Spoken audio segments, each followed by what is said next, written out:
سيداتي سادتي المستمعين، هل قرأتم يوما قصة لمن امتهن المحاماة؟ إننا نحط رحالنا اليوم في المجموعة القصصية الجديدة للكاتبة اللبنانية المحامية سعاد مارون بعنوان جريمة موثقة.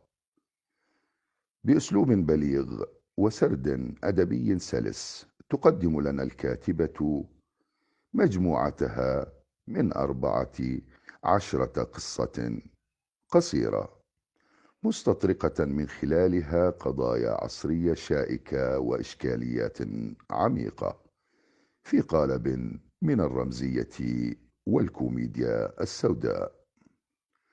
شخصيات القصص في مجموعة جريمة موثقة تتميز بدورها بتركيبة سيكولوجية معقدة، من الفلاح النسوي إلى الأمير المناضل، فالعلاقة بين محمد وكيفورك العابرة للأديان في زمن الحرب، وصولا إلى مقترفي الجرائم. وأي جرائم هي تلك غير الجرائم الناعمة التي تبقى من دون محاسبة؟ جريمة موثقة لعشاق القصص القصيرة والسياسة والنقد الاجتماعي، وأيضا لمتتبعي الأدب النسوي وللقراء الجدد، إذ هي مجموعة موجهة أولا لكن يا معشر النساء ولكم. وإني على يقين أن أحدا لن يترك القراءة حتى آخر حرف من الكتاب. كيف لا؟ فيما الإهداء والخاتمة في حد ذاتهما قطعتان أدبيتان مميزتان.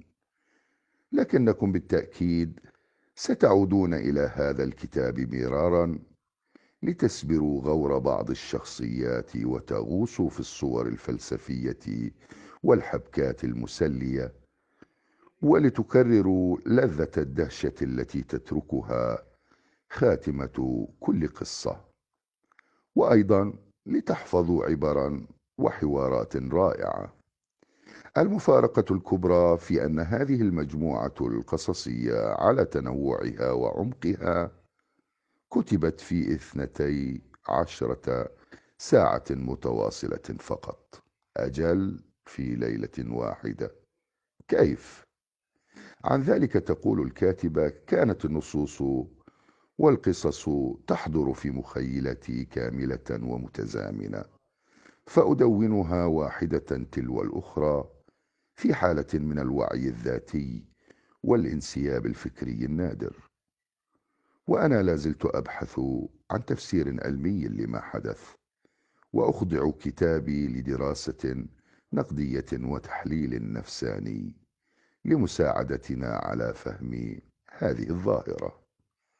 كل التوفيق للكاتبة سعاد مارون من لبنان على مجموعتها القصصية الإلكترونية جريمة موثقة، الصادرة عن دار رقمنة الكتاب العربي ستوكهولم، والمتوافرة على منصة أمازون العالمية.